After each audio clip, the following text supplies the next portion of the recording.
you should be able to classify the elbow joint. You should be describing the articular surfaces of the elbow joint, ligaments of the elbow joint.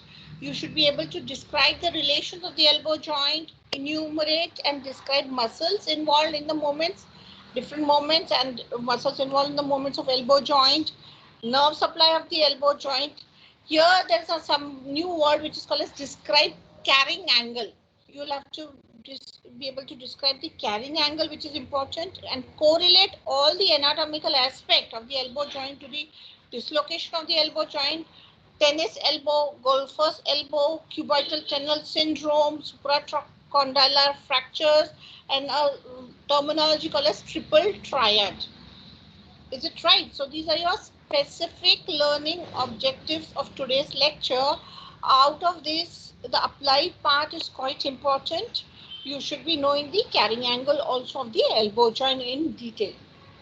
Now, coming to the elbow joint, I think humerus has been covered. That is, the bone of the arm has been covered in your osteology lectures. In small group teaching, what is important is the humerus lower end is articulating with the radius and ulnar, that is bones of the forearm, and this is forming a joint which is called as elbow joint. So elbow joint is a connection between the arm and the forearm. It is connecting the bones of the arm, that is humerus, to the bones of the forearm, that is radius and ulnar. What are the movements possible over here? Is flexion and extension, which take place around a transverse axis. So it is a hinge type of joint. It is a hinge synovial type of joint. How do you classify it? You classify it as a synovial joint hinge variety because the axis is transverse. So you call it as hinge joint. Now, what are the articulating surfaces of the elbow joint? Obviously, the lower end of the humerus has condyles, that is medial condyle and lateral condyle. You have read about it. Towards the medial condyle, the articulating surface which is present is called as trochlea. This is trochlea. It's the shape of a trochlea, so it's called as trochlea. This is articulating with a notch which is present on the upper surface of the upper end of the ulnar bone. Medially in the forearm, you have ulnar bone. So there's ulnar will have a trochlear notch which is articulating with this trochlea of the lower end of the humerus. So this is one articulation which is important over here. And next is laterally, if you see, this is radius, it has a head, neck. Okay, so this is the head of the radius. The upper surface of the head of the radius acts as a socket to fill in with the capitulum of the lower end of the humerus. So the articulating surfaces are capitulum, trochlea, head of the radius, and the trochlear notch of the ulnar. So even some books call this as composite joint, basically not related to anatomy, but in another books it is written as composite joint because it is made up of more than two articulating surfaces. Is it clear? The articulating surfaces will be covered by the hyaline cartilage. Now, some different thing over here, that this immediately down, can you see this ring like structure which is the upper end of the radius on the head, and this is having an annular ligament which will be attaching over here, and this forms a joint which is called a superior radio-ulnar joint. Superior radio-ulnar joint, which is a pivot type of joint. Actually, the capsule is one. The capsule of the elbow joint and the superior radio-ulnar joint is one. Remember this, but actions are different. This is at the transverse axis and this is at the vertical axis. So we will not cover it today. We will cover the radio-ulnar joint in the next forthcoming lecture. We will cover it in the later lecture. Some books or some orthopedics books or some other books describe this as a part of elbow joint because anatomically the joint capsule is the same. Are you getting me? but we will take it as a separate joint. Now, just a revision of this. This is the lower end of the humerus. This area which is over here on the medial condyle is called as medial epicondyle. Similarly, on the lateral condyle, this is called as lateral epicondyle. If you see, this is the trochlea, which is articulating with the trochlear notch of the ulna. And this is your capitulum, which is articulating with the superior surface of the radial head. Now, if you see the ulnar, it has a process which is called as olecranon process, which is going posteriorly. Can you see this? So, this olecranon process during extension goes and fits into a fossa over here, which is called as olecranon fossa, which is called as olecranon fossa. Similarly, this ulnar anteriorly has a process which is called as coronoid process, So during flexion, this goes and fits into a fossa over here, which is called as coronoid fossa. So above the trochlea, there's a coronoid fossa, which will be responsible for occupying the coronoid process during the flexion of the elbow joint.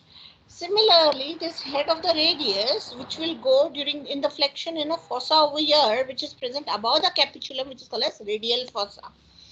So, apart from the trochlea and the capitulum, which are forming the articulating surfaces, there are three fossas. Two anteriorly, that is coronoid fossa, and radial fossa laterally in the anterior side, and posteriorly one fossa which is called as olecranon fossa. These all are included in the capsule, so that these processes will be fitting into this joint.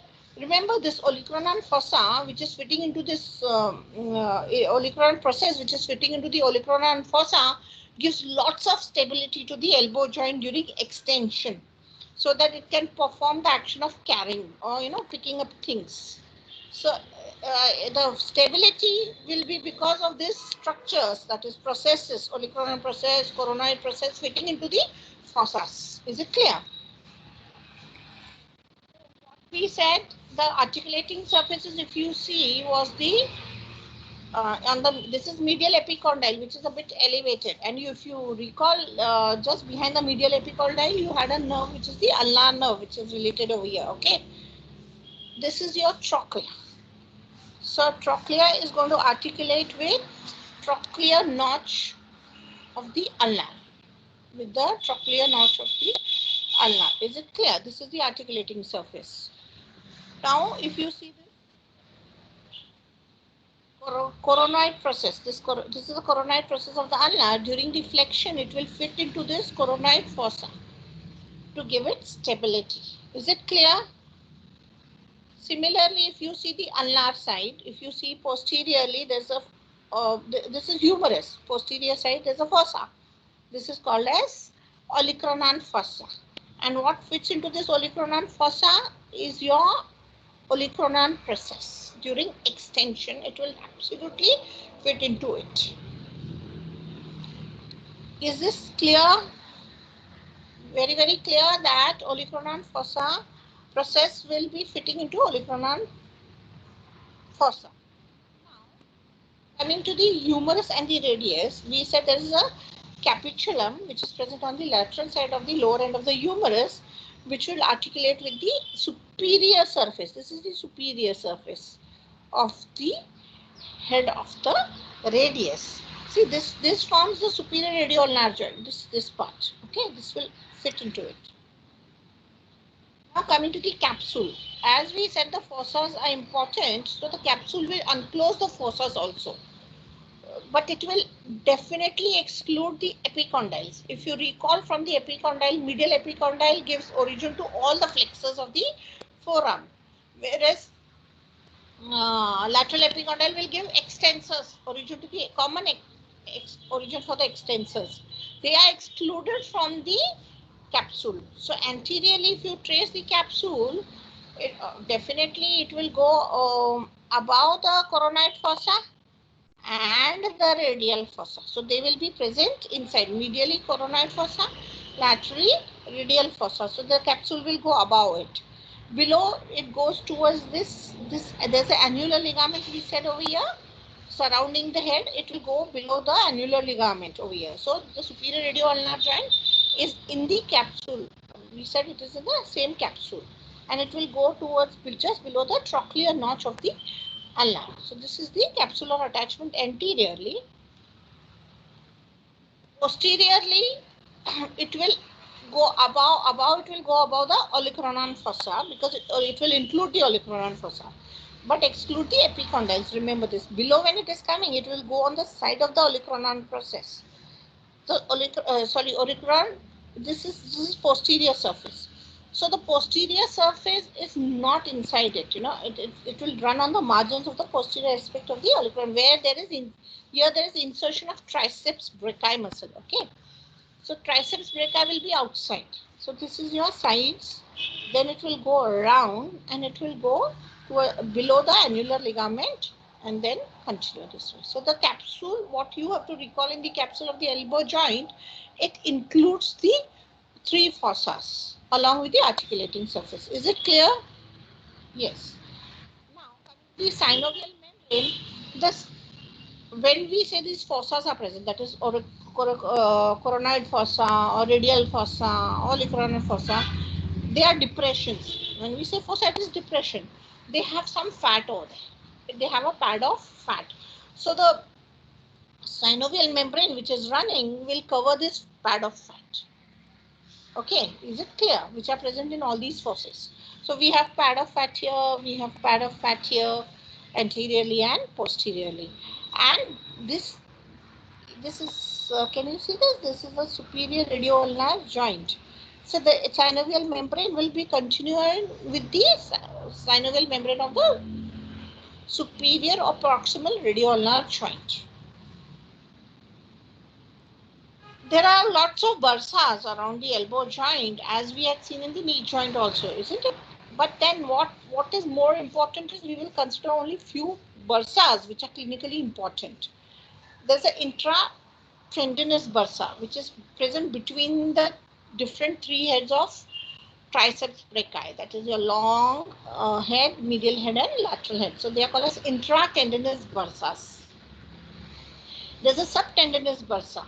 As I told you, the triceps brachii gets inserted on the posterior surface of the olecranon process. So between the olecranon process and the insertion of the triceps brachii, to reduce the friction during extension and flexion, there's a bursa which is called a subtendinitis bursa. Now this olecranon process, in anybody, you can just feel the olecranon process in the extension. It is lying subcutaneous. So between the subcutaneous tissue, like your fascia, and the olecranon process of the ulna, there's a bursa which is called as olecranon bursa. It is also called as Student's bursa.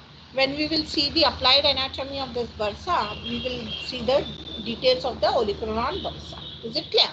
So it is subcutaneous bursa is present between the subcutaneous tissue of the posterior part of the forearm, upper part of the forearm, and the olecranon process of the ulna. What are the ligaments of the elbow joint? One we saw was the joint capsule. We have already described it. Okay, then it was covered by the synovial membrane, we said. And as I told you, some people regard this superior radioulnar joint as a part of the elbow joint. So they say that this annular ligament, this blue color annular ligament, is a ligament of elbow joint. We will not, anatomically, we will not consider this as a part of elbow joint. We will take it in the superior radioulnar joint, which I'll cover later. So the remaining 2 ligaments which are important, medially, as the ulnar is present, it is called as ulnar collateral ligament or medial collateral ligament. Laterally, as radial is present, it is called as radial collateral ligament or lateral collateral ligament, one and the same. So we have 2 collateral ligaments, one on right medial side and one on the lateral side, which we will see in detail.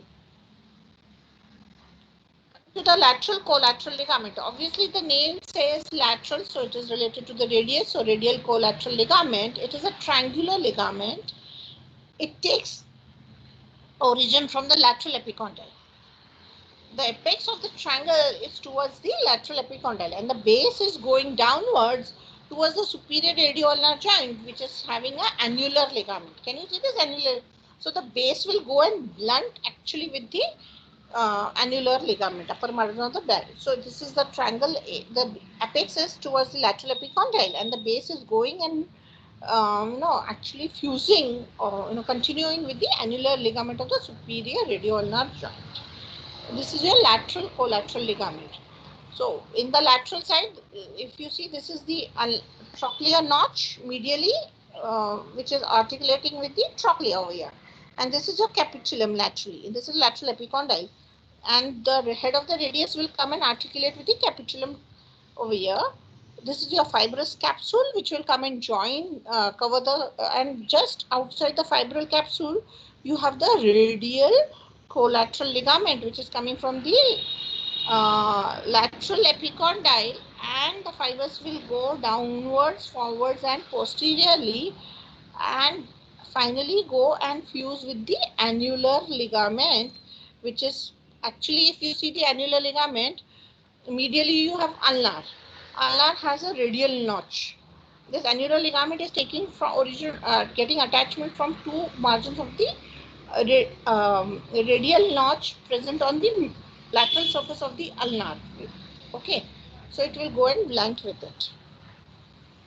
Coming to the medial collateral ligament, this medial collateral ligament is also called as ulnar collateral ligament.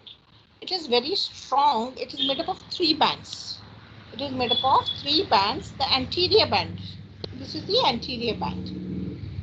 This is the anterior band, which is taking origin from the medial epicondyle of the humerus, and it will go towards the medial margin of the coronoid process of the ulnar.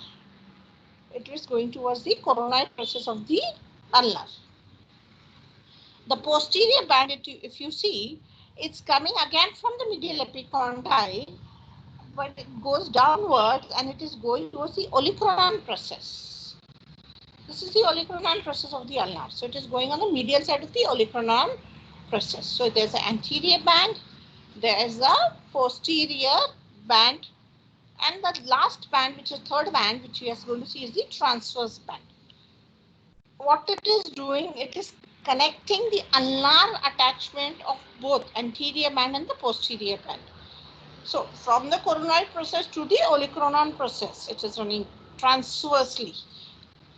Is it clear? So there are 3 bands to the medial collateral ligament. It is very strong: anterior band, posterior band, and transverse band.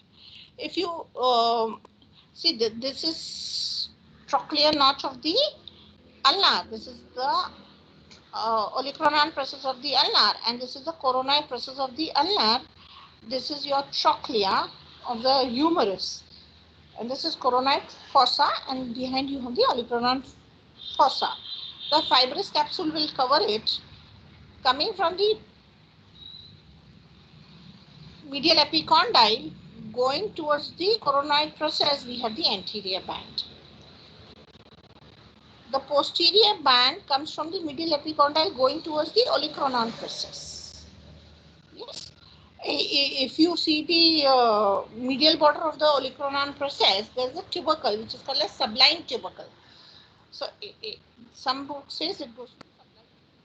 And the transverse band is going to connect the ulnar part of the coronoid process to the olecranon process. It is very deep, but it will connect the 2 bands. Is it clear? So medial collateral ligament, ulnar collateral, is quite strong, and it will be having 3 bands. Now, what are the moments? As it is a hinge joint, the moments will take place around the transverse axis. Obviously, it will pass through the medial, it will pass through the center of the condyles, medial condyle and the lateral condyle. So you will have flexion. Flexion means decreasing the angle and getting the 2 surfaces together. Flexion over here is going to be performed by a muscle which is present over here, which is called as brachialis. So brachialis is the prime flexor of the elbow joint. Then we have biceps brachii. This biceps brachii also crosses the superior radioulnar joint. So it acts on the superior radioulnar joint also. It is a flexor of the elbow joint. It brings about flexion at the elbow joint. To assist this flexion, we have two another muscles, which is brachioradialis and pronator teres. We will see these muscles shortly in the dissection of the forearm of the muscles. We have not covered them, but remember this brachioradialis and pronator teres. The extension obviously is increasing the angle and increasing these, taking the surfaces apart. And this is mainly performed by triceps. Triceps has three head, long head, medial head and lateral head. And there's a very small muscle present posteriorly over here, which is called as anconeus, which will also supply it. To recall, biceps brachii and brachialis is supplied by musculocutaneous nerve, and triceps is supplied by radial nerve.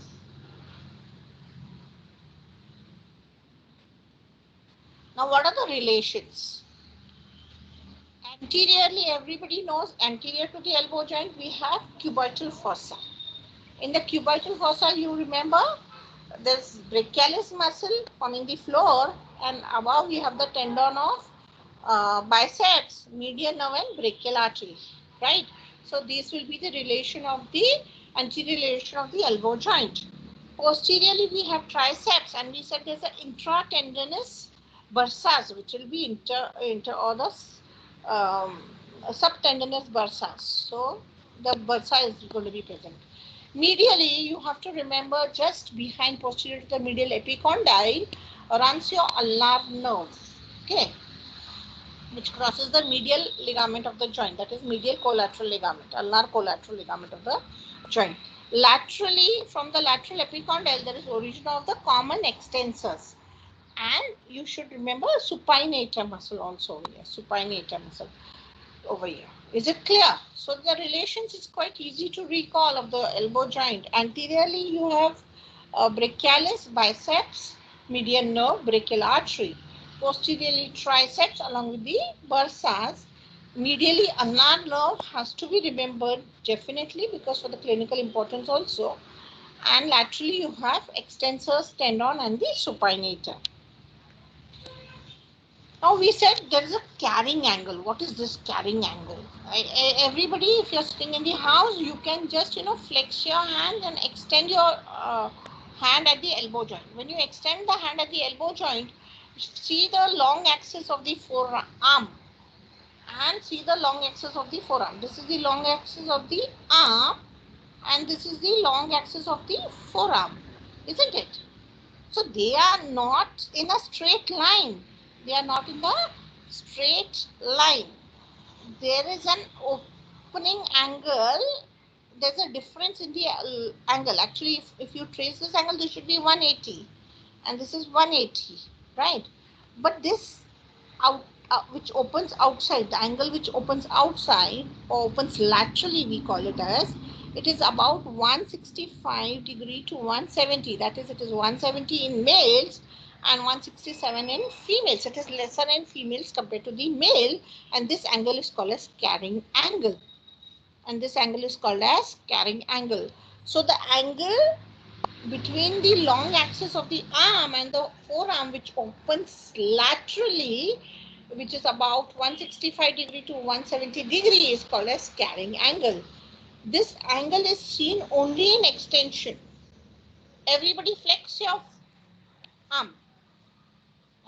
Flex at the elbow joint. You see the angle will disappear. The elbow joint angle will disappear when it is flexed. And when it is open, there is a carrying angle. When it is extended, it appears. What is the main reason for this carrying angle? First is, when you are walking, your arms will be swinging on the side of your body, so it should not hit your hip joint off and on. So it will clear the swinging action of the hands. One. And if you want to pick up something, like you're picking up a bucket or you're picking up anything, if it is very straight, it will be difficult to pick up.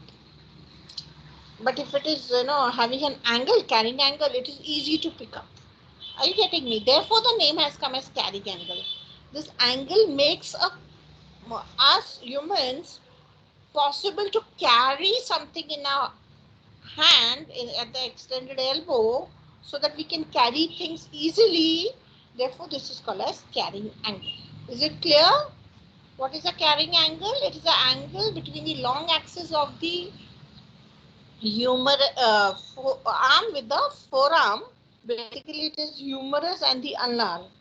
Okay. Therefore, the medial epicondyle is a bit extended of the humerus, is projecting more down. So there is a angle, carrying angle, which is present. Okay. The normal carrying angle is about 160, range is 165 to 170, and important is carrying things from the ground and clearing it, clearing the during the swinging movements of the hand, clearing it from the hip joint or hip region. What is the nerve supply of the joint? Now, it is very easy to recall. Behind the medial epicondyle, we have median, ulnar nerve passing. In the cubital fossa, we have median nerve passing. And another content, lateral content of the cubital fossa was radial nerve. So, all these three nerves will supply the elbow joint. So, it is coming from the median nerve, it is coming from the ulnar nerve, it is coming from the radial nerve. Along with it, the brachialis muscle which is present is supplied with the musculocutaneous nerve. So that also supplies the elbow joint. So the nerve supply of the elbow joint comes from the median, ulnar, radial and musculocutaneous nerve. To summarize the elbow joint,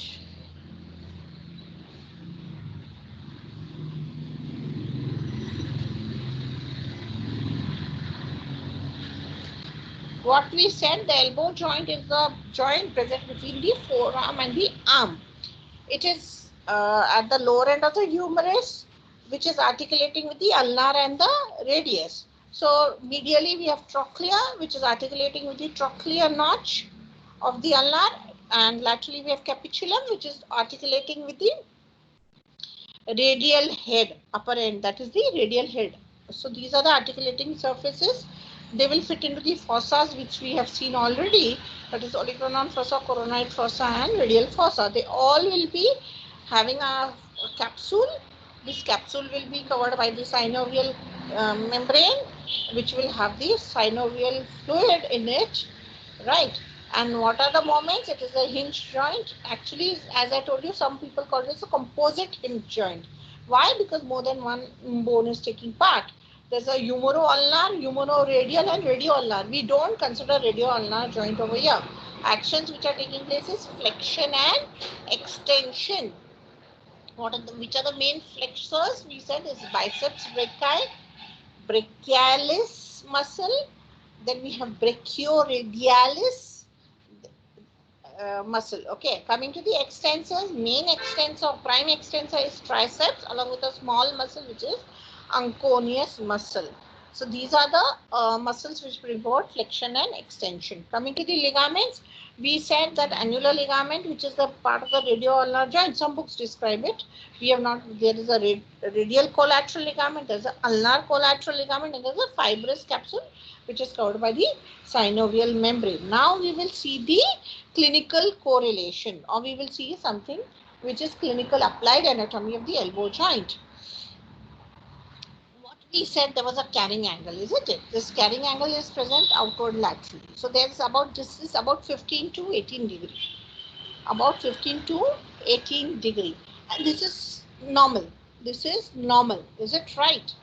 But in some abnormal cases, if the this carrying angle is less, if the carrying angle is less than 165 degree, it is about 150 degree, or this medial part will increase. It will be more than 30. It will be more than 30. This condition is called as cubitus valgus. This is called as cubitus valgus. Is it clear? That is, in the cubital fossa, the angle, outward angle will decrease. It is called as valgus. Opposite to that, if the axis is getting almost in the straight line and this angle reduces to more less than 5, so this will increase. This will increase to about 175. This is called as cubitus varus. So we have cubitus valgus and we have cubitus varus. Is it clear? These are the two different anomalies in the carrying angle. That is cubitus valgus. The outer angle will decrease. Open laterally carrying angle will decrease. In valgus, it will increase in varus. Now, we said there are bursas. If these bursas, because of any reason, maybe because of the repetitive frictions, because of inflammation, because of fall, they get inflamed, then the condition is called as bursitis. It is called as bursitis. Is it clear? Then either subcutaneous bursa, that is olecranon bursa, intertendinous bursa, or subtendinitis bursa will get inflamed. Okay, if a person has a job of continuously bringing about extension and flexion of the elbow joint, they are more prone for subtendinitis bursa because triceps and olecranon process it is present between them. Similarly, a student who sits with his arm on the desk, or a computer person, or the students who are writing continuously, they continuously, the subcutaneous tissue on the posterior surface of the elbow joint is under the friction. It will lead to, or there's a fall definitely over this posterior surface on the olecranon process. The olecranon bursa which get inflamed, will get inflamed, and this is called as olecranon bursitis. This is called as olecranon bursitis. It is clearly seen this way. You can feel a cystic feeling over here. Obviously, it can be because of the fall, irritation, or infection. This condition is called as, some books call it as student's bursitis also. It is called as olecranon bursitis. Now, dislocation. Actually, if you see, the stability of the elbow joint is quite strong because the olecranon process is sitting into the olecranon fossa, right, during the extension. So it is a very stable joint, but still, if a person or a child mainly is having a fall on a flexed elbow, remember in a flexed elbow, a person is having a fall. If this thing happens, what will happen? The lower end of the humerus will be pushed anteriorly and come out of the anterior part of the capsule. It will come out of the anterior part of the capsule. Is it clear? But this dislocation is not called as anterior dislocation. Remember, it is called as posterior dislocation because the dislocation is described by the radius and the ulnar. By the radius and the ulnar. So what is happening? The olecranon process will be posterior, which is not fitting into the olecranon fossa. Is it clear? So this is dislocation of the elbow joint. You can see this. This is a flexed elbow, and a person is having a fall. So what will happen? The olecranon process will be posterior. It will not come out of the joint posteriorly. The head of the humerus will, the lower surface of the humerus, that is condyles, medial and lateral condyle, will come out of the anterior part of the capsule. There will be severe pain, there will be loss of function, obviously swelling, deformity, and inability to move the elbow joint. 90% it is posterior dislocation. Remember, dislocation of the elbow joint, 90% is posterior, and you need to treat it. There's one condition which is called as medial epicondylitis. Mean what? The medial epicondyle is not in the capsule, but we said. But what is taking origin from it? All the flexus, common origin for the flexus, right? If a golfer or somebody tries to throw a ball, you try to throw a ball, you know. When you're throwing a ball, obviously your valgus movement is more. You know, you're trying to push the ball with the flexed elbow and then extending the elbow. If this takes place in this injury, that is acceleration phase of the throwing, this condition will lead to pain at the medial epicondyle, or maybe the flexor muscles are torn out from the medial epicondyle, and there will be injury to the ulnar collateral ligament. And sometimes, if it is too severe, it will injure the ulnar nerve also. So this is the valgus force is placed on the elbow while throwing a ball, and there will be tenderness over the medial epicondyle, and there will be injury to the ulnar collateral ligament as well as sometimes to the ulnar nerve, and this is called as golfer's elbow. Is it clear? There will be definitely, when you see a person, there will be swelling at the medial epicondyle region as the flexors are involved. That is, flexors of the wrist are involved, because forearm will have flexors of the wrist. So if you try to tell the person to perform flexion at the wrist with pressure kept anterior to the wrist joint, it will be very, very painful. So this is a confirmatory sign that the flexors are affected. Is it clear? Is the golfer's elbow clear?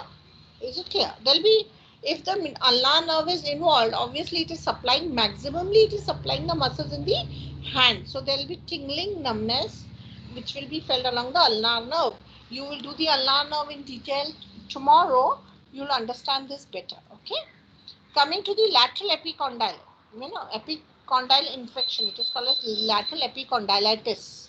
It is also called as tennis elbow. It is also called as tennis elbow. What happens is, if you are trying to, you know, take the bat of the tennis and with the extended hand you're trying to hit the tennis ball, there'll be extensor group which will be involved in it. The extensor group will be involved, and the extensor muscles will come from the lateral epicondyle. There'll be injury over there. It is because of the deceleration phase of throwing of the coming down phase of the after the hitting of the ball, when the hand comes down, this is called as deceleration phase of throwing the tennis stroke. So lateral epicondylitis is called as tennis elbow, medial is called as golfer's. Obviously the pain will be towards the lateral epicondyle, and as the extensors are involved, when you tell the person to extend the wrist joint, it will be painful. There is one more condition which is called cubital tunnel syndrome. What is this cubital tunnel syndrome? The ulnar nerve, which is passing posterior to the medial epicondyle, sometimes gets entrapped between the ulnar collateral ligament and the groove, and then it will lead to compression of the ulnar nerve, and this condition is called as ulnar collateral, as you can see over here, right? So it will compress the ulnar nerve, and it can be caused by injury to the muscles or trauma. Okay. Now, in children, 95% children, when they fall on an extended hand, outstretched extended hand, remember this, the elbow is extended and a person falls. Now in an extended hand, what is happening is the olecranon process is fitting into the olecranon fossa. So it is very, very tight over there. So it will not get dislocated. What will happen over here? The force will be going just above the condyles. That is in the radial fossa, coronoid fossa and the olecranon fossa. And there will be fracture which will run along the above the condyle. So it is called a supracondylar fracture. This supracondylar fracture will pass through the coronoid fossa, olecranon fossa, and will go from medial to lateral epicondyle, both the sides. Is it right? This is very common. 95% in the children fall with the extended elbow, there's a supracondylar fracture. Definitely there'll be swelling over here. Now, what is more important over here? The brachial artery which is passing from here anteriorly in the cubital fossa can get damaged. Are you getting me? If that happens, it calls for an emergency. It calls for an emergency, and if doesn't get, it just get compressed. What will happen? There'll be ischemia over here. There'll be ischemia over here, and the flexors, that is your brachialis and long, shorter, biceps brachii. Sorry, they will have injuries, and they will shorten in the length, or they will be fibrotic. And then there is an uncontrolled flexion of the hand, and this is called as Walkman's ischemic contracture. This is called as Walkman ischemic contracture. Suppose there is an injury to the brachial artery, it calls for an emergency. The person has to be taken and operated. Mainly the children. Along with this brachial artery, there can be injury to the median nerve, which is passing anteriorly, ulnar nerve, which is passing posteriorly, radial nerve, which is passing laterally. Is it clear? So, median, ulnar, radial nerve can also get injured. So, this supracondylar fracture is quite important to be treated in time, which is seen because of the fall with the extended hand. It is mainly seen in children. 95% in the children, the fall with the extended hand will result in supracondylar fracture. Is this clear? Something triple triad. Now this is a fracture. There are three fractures. What are the three fractures? One is in the radial head is fracture. Another is the conoid process of the ulnar is fractured, and there is dislocation of the elbow. Are you getting me? Dislocation of the elbow joint along with the radial head fracture and the coronoid process fracture is called as terrible triad. It is called as terrible triad. Three things happening over here. That is, the radial head will be fractured.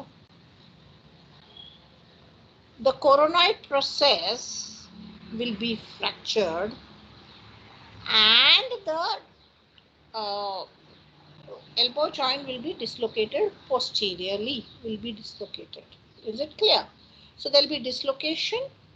As there is dislocation and injury around it, many a times collateral ligaments are also injured. Collateral ligaments also injured. This is happening in accidents with great force, or vehicles crashes or falls from the height. When a person falls from the height, that person tries to support from with the hands, with the flexion at the elbow joint, and this terrible triad is taking place. This is quite important for an orthopedician. So two things which are quite reasonably and you should remember is your terrible triad of the elbow joint and supracondylar fracture of the because that calls for an emergency. And as I told you, you need to remember the carrying angle, cubitus valgus, varus, and then golfer's elbow, tennis elbow. These terminologies of students. Bursitis, or this called student's elbow. Is it clear? Yes.